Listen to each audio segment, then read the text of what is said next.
집권 3년 차를 맞은 문재인 대통령의 신년 기자회견부터 전국을 뒤흔든 폭로전까지 여야는 여전히 큰 시각차를 보이고 있습니다. 네, 여당인 더불어민주당의 원내 사령탑 홍영표 원내대표 모시고서 국정 현안에 대한 진단과 해법 들어보겠습니다. 대표님 안녕하십니까? 네, 안녕하세요. 안녕하십니까? 네. 바쁘셨을 텐데 지금 대통령과 오찬까지 하고 여기까지 바로 오신 것 같은데 바로 얘기부터 하겠습니다.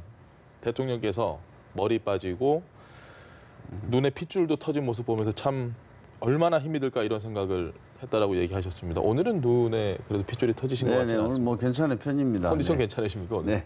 그 얘기 들으시면서 좀 어떤 생각 드셨습니까? 아니 별걸 다 알고 계시네 그렇습니다. 뭐 답변 따로 하셨나요? 아니요, 뭐 그냥 말씀하시면서 했고 뭐 그렇게 그냥 걱정해서 하신 말씀이죠. 네. 오찬할 때 대통령께서 혹시 어제 신년 기자회견 했던 얘기는 좀 하셨습니까? 뭐 그 얘기는 안 하셨고요. 뭐 나머지 사실 우리 뭐 부대표들께서도 많이 말씀을 하셨고 대통령께서는 몇 가지 뭐 중요한 문제들에 대해서 좀 답변하시고 뭐 이런 식으로 진행했습니다. 알겠습니다. 네, 그럼 어제 신년 기자회견 이야기 해보겠습니다. 다 함께 모여서 보셨고 또 야당에서 비판도 들으셨는데 좀 청체적으로 어떻게 평가하고 계신가요? 뭐 언론에서도 다 말씀들을 하셨지만 뭐 올해는 하여튼 경제에 좀 집중해서 좀 성과를 내겠다 이런 의지를 좀 밝히셨다고 생각합니다. 사실 우리 한국 경제가 지금 한편으로는 지금 어떤 구조적인 한계, 성장 잠재력이 이제 거의 좀 고갈돼서 어떻게 새롭게 도약할 수 있는 토대를 만들 것이냐 이게 좀 과제가 있고요. 그래서 이런 것들을 좀 혁신 성장을 통해서 뭔가 좀 그 계기를 만들려고 하고 또 한편으로는 사실 우리가 이제 경제적 불평등, 그러니까 사회적 양극화 이 문제를 해결하는 것도 우리가 지속 가능한 국가가 되기 위해서는 반드시 해결해야 될 과제라고 생각합니다.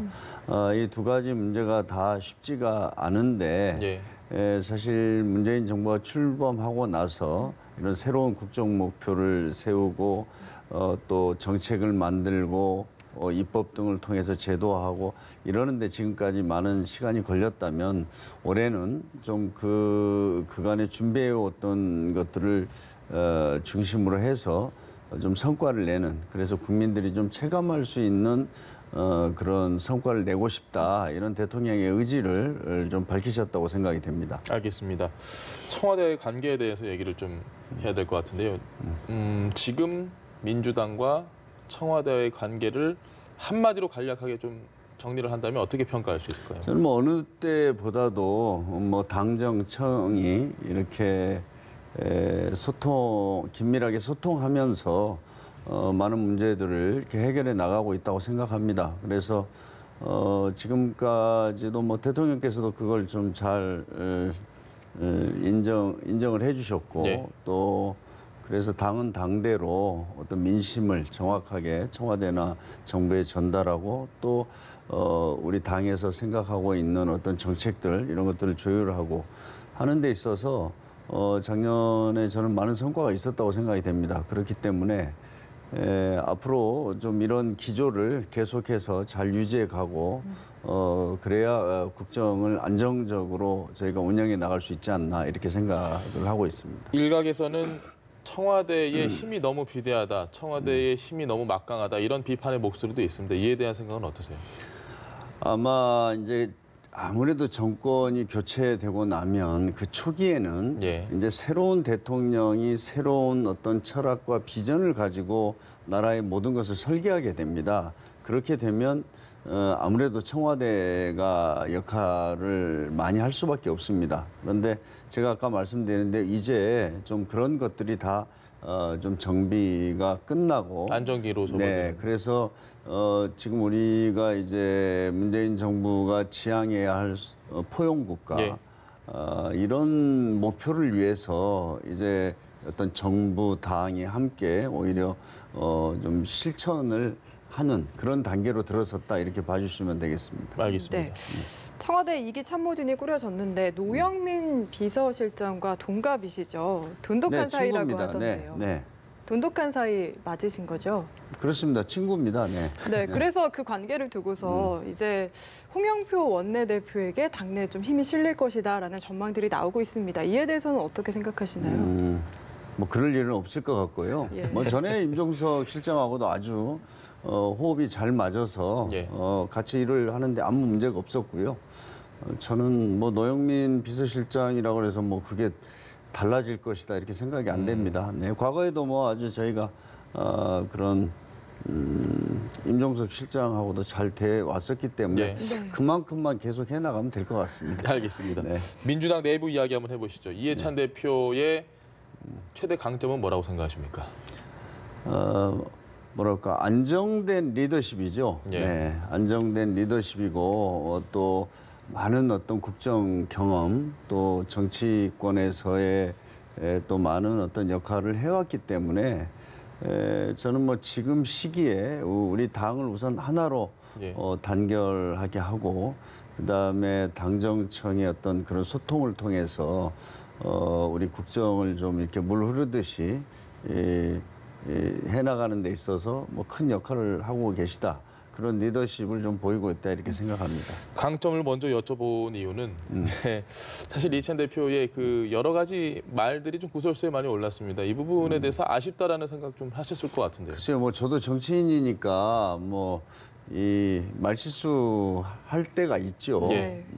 뭐 저도 뭐 그래서 항상 조심하긴 하지만 그런데 뭐 전체적으로 보면 저는 뭐 그렇게 뭐 문제가 될 정도의 뭐 그런 건 없었다고 보고 예. 오히려 뭐 과거에 비해서 훨씬 더 이게 원숙하게 여러 가지 당에서 리더십을 발휘하고 있다. 그래서 뭐 저희 당 내에서는 사실 그런 평들이 많습니다. 알겠습니다. 그렇다면 손혜원 의원은 어떻게 생각하시는지 궁금한데 전에 선동열 감독 때도 그렇고 최근에도 신재민 전 사무관 두고서 말들이 많았거든요. 우리 이제 문화체육관광위원회죠. 예. 그래서 거기가 원래 좀 이렇게 분위기가 좀 자유분방하고 그렇지 않습니까? 저는 뭐 손혜원 의원께서 그런 뭐라 그럴까 좀 더 이렇게 자유분방한 어떤 그런 캐릭터를 가지고 있고 예. 그런 것들이 뭐 표현이 되는 것이지 뭐 근본적으로 어떤 문제가 있다 이렇게 생각하지 않습니다. 네. 저희들이 이렇게 대담을 좀 해보고 다른 방송사에 나온 분들이 하는 얘기를 들어보면 신재민 전 사무관의 논란이 터졌을 때 민주당의 반응에 대해서 저렇게 반응하는 건 좀 아쉽다라는 비판의 목소리가 많았습니다. 그 부분에 대해서는 어떻게 생각하십니까? 네. 뭐 초기에는 사실 저희들도 그 뭐 상황에 대해서 정확하게 파악하기가 좀 쉽지 않았습니다. 왜 그러냐면 우리도 모르는 내용이 이제 언론에 나오고 또 본인이 이제 이렇게 폭로를 하고 그래서 저희들이 좀 시차가 있었죠. 정확하게 그 신재민 전 사무관이 이야기한 내용들이 정말 어떤 과정에서 어떻게 되었는지 뭐 이러는 과정에서 이제 좀 저희들이 좀 대응을 할 때 좀 약간 좀 예민하게 좀 대응한 것이 있었다 이런 생각이 되고요. 예. 그래서 제가 원내대표로서 저는 바로 저 문제는 저는 뭐 두 가지 측면에서 문제가 안 된다. 우리나라가 지금 대통령 중심제 국가 아닙니까? 예. 그러면은 국가의 중요한 정책은 최종적으로 대통령이 권한과 책임을 갖는 겁니다. 그래서 뭐 청와대가 압력을 가했다 하는데 그거는 저는 전혀 아니고 예. 청와대에서 관계부처와 중요 정책에 대해서 소통하고 논의하는 것은 당연하다 이렇게 봐야 되고요. 또 하나는 결과적으로는 그 청와대가 압력을 가했는데 다 안 됐죠. 그 부처에서 그걸 받아들이지 않았지 않습니까? 예. 그리고 나서 그걸로 끝났어요. 예. 네, 그렇기 때문에 그거는 좀 저는 뭐 이 문제는 더 이상 이렇게 뭐 아주 정치적인 논쟁으로 한다던가 이렇게 해서 얻을 수 있는 실익이 아무것도 없다고 봅니다. 그리고 이제 지금 신재민 전 사무관도 좀 더 냉정하게 이 문제를 한번 돌아보고 또 예. 그간에 이제 여러 뭐 기재부 같은 데서 해명을 했습니다. 예. 그것들 종합해 보면 뭐 충분히 이해할 수 있으리라고 생각이 듭니다. 알겠습니다. 그 손금주 이용호 의원 복당 심사 이야기도 해봐야 될 것 같아요. 결국에는 보류가 되고 13일로 최종 결정이 미뤄졌는데 이렇게 미뤄진 거 보니까 좀 당내 반발이 심한 것 같은데요. 뭐 당내에서 참 지금 그런 논쟁이 되고 있는 게 사실입니다. 제가 뭐 그걸 뭐 숨기지는 않겠습니다. 네. 왜 그러냐면 이제 과거에 우리가 뭐 여러 가지 복잡한 그런 정치적인 역사가 있지 않습니까? 그렇기 때문에 또 이제 두 분들은 제가 원내대표 된 이후로도 계속해서 민주당에 입당하겠다는 의사를 밝혀왔는데 저희가 이제 뭐 작년에 뭐 정기국회를 비롯해서 여러 가지 또 국회 상황을 봐서 그런 것들을 이제 좀 받아들이지 못했었습니다. 그런데 이제 두 분이 지금 자진해서 지금 입당을 하겠다 이렇게 기자회견을 하시고 이제 내놨는데 아무튼 저것은 우리 당내에 그 당원 당규에 따른 절차가 있습니다. 그렇기 때문에 당원들이 입당할 때는 당원 자격심사위원회에서 결정을 하게 돼 있습니다. 그래서 상당히 독립적인 기구이기 때문에 이번에 저희가 처음 구성한 겁니다. 두 분이 또 저 입당 원서를 냈기 때문에 저희가 14일 내에 처리를 해야 되거든요. 특히 송금주 의원 같은 경우에는 이제 과거에 뭐 탈당했거나 이런 경력이 없기 때문에 저희는 14일 동안 그걸 처리하지 않으면은 자동으로 당원이 되거나 이런 제도가 있습니다. 그래서 아마 이제 그 당원 자격 심사위원회에서 두 분에 대한 심사를 할 거고요. 당연히 이제 그걸 존중해야 되겠죠. 알겠습니다. 가장 많이 국회에서 부딪힐 분이 아마 제1야당의 원내대표 나경원 원내대표가 아닐까 싶다는 생각이 드는데 질문을 좀 모순적으로 드리겠습니다. 나경원 원내대표의 케미는 어떠신가요? 네? 호흡이 잘 맞으십니까? 케미 아직은 그렇게 케미의 농도를 제가 정확하게 말할 수 있을 정도로 시간이 안 됐고요. 사실은 이제 한 달 된 것 같습니다. 한 달 정도 됐는데 저는 뭐 나경원 대표께서도 굉장히 그 많은 정치적 역량과 리더십 이런 것을 보여준 분이고 또 지금 뭐 국회 상황이 어렵지만 원내대표는 서로 뭐 대화와 타협을 통해서 이렇게 풀어갈 수밖에 없지 않습니까? 그런 데서 뭐 제가 뭐 오히려 더 많이 노력을 해야 되겠죠. 자유한국당이 뭐 제1야당은 당연히 여당에게 아주 강하게 공격을 하는 건 맞는데 홍 대표님께서 보시기에 이건 그래도 좀 너무 목리다. 이건 좀 너무 트집 잡기다. 이런 것들이 많이 있을까요? 아니, 저는 이제 지난번 12월 31일 날 여러 가지 뭐 특히 김태우 뭐 전 수사관 문제로 운영위원회가 소집이 됐지 않습니까?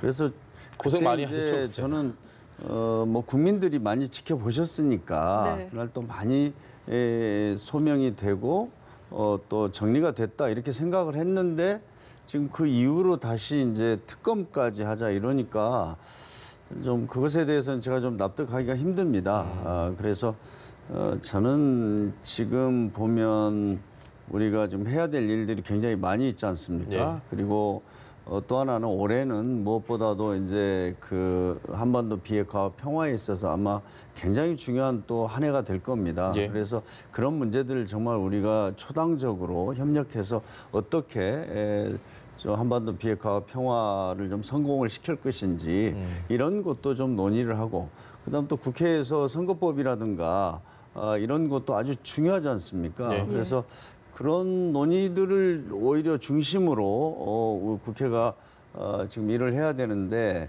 좀 그런 것이 좀 납득하기도 어렵고 좀 안타깝습니다. 알겠습니다. 지금 선거법 이야기를 하셨어요. 선거제 개편과 관련해서 질문을 드리고 싶은데 제가 이해한 바로는 더불어민주당에서는 원칙적으로 연동형 비례대표제에는 공감을 한다. 하지만 의원 정수 확대는 안 된다라고 이야기를 하고 있습니다. 사실 이 부분이 서로 상충하는 것 같거든요. 좀 추진할 의사가 실제로 있는 건지 궁금합니다. 저는 선거법 개정이 필요하다 이런 입장을 가지고 있습니다. 그러나 이 선거법 문제는 국민들의 동의 저는 전제가 되어야 한다고 생각합니다. 지금 이제 연동형 비례대표제인데 사실 이것을 어떤 방식으로 할 것인지 굉장히 많은 그 경우의 수들이 있습니다. 그래서 우리나라 실정에 맞는 현재의 정치 상황을 고려한 어떤 연동형 비례대표제를 할 것이냐 하는 문제도 있고요. 또 예를 들어서 지금 야당에서 강력하게 요구하고 있는 의원 정수를 늘리자, 300명 가지고 안 된다. 이것도 저는 일면 타당하지만 지금 국민 여론의 80%는 반대하지 않습니까? 예. 그러면 그 국민들 여론을 저희가 완전히 무시하고 우리가 국회 내에서 어떤 그 기득권을 가진 사람들이 자기들의 룰을 자기들만 결정하는 것은 어느 국민이 동의하겠습니까? 그러니까 우리가 어떤 안을 만들더라도 정말 국민들에게 설명을 드리고 지금처럼 국회가 이렇게 국민들이 생각할 때는 왜 국회는 나라를 위해서 또 민생을 위해서 일하지 않고 싸움만 하느냐 이런 이야기를 많이 하시는데 그게 아니라 국민들의 신뢰를 어떻게 우리가 받으면서 또 그러려면 국회도 또 개혁도 하고 혁신을 해야 되지 않겠습니까? 예. 그런 걸 통해서 어떤 선거법을 국민들이 동의할 수 있는 환경과 여건을 만들어내는 것이 대단히 중요하다고 봅니다. 선거구제 개편과 관련해서 여쭤볼 게 많은데 시간이 얼마 없어서 마무리로 가야 될 것 같습니다. 원내대표 아닐 때 그리고 지금은 원내대표시고 뭐 물론 무게감, 책임감 여러 가지 있겠지만 가장 힘든 점이 있다면 어떤 게 있을까요? 아무래도 저는 뭐 집권 여당 아닙니까? 지금 4개 정당의 야당을 상대해야 되니까 뭐 그게 힘들죠. 사실은 뭐 제가 뭐 자주 섞인 말로 뭐 제가 을 중에 을이다 이렇게 했는데 실제로 그렇습니다. 그래서 아무래도 이제 여당은 야당의 어떤 협조를 통해서 국정을 좀 안정적으로 이끌어 가야 한다는 그런 어떤 책임을 가지고 있기 때문에 아무래도 좀 어려움이 그런 데서 많이 있습니다. 마지막 질문 드리겠습니다. 원내대표께 어려운 질문인데요. 여당으로서의 지금의 민주당의 점수를 매기신다면 뭐 별점도 좋고 평점도 좋고 여러 가지 좋습니다. 한 어느 정도 점수를 주시고 싶으신지요? 별로요? 별 5개 만점도 원하시는 괜찮습니다. 대로. 원하시는 대로. 네. 별 4개는 받을 수 있지 않을까 이렇게 생각이 됩니다. 네. 이유를 한 번만 여쭤봐도 될까요? 그걸로 마무리하시죠. 우선은 우리 당이 이렇게 아마 이렇게 단합된 모습으로 지금 문재인 정부가 지향하고 있는 어떤 국정의 목표들 이런 것들을 뚜벅뚜벅 실천해 나가고 있다. 뭐 그렇게 저는 생각하고 있습니다. 알겠습니다. 네, 다음에 뵀을 때는 별점 5점 주는 걸 기대해 보도록 하겠습니다. 더불어민주당 홍영표 원내대표와 함께 이야기 나눴습니다. 말씀 잘 들었습니다. 네, 감사합니다. 고맙습니다.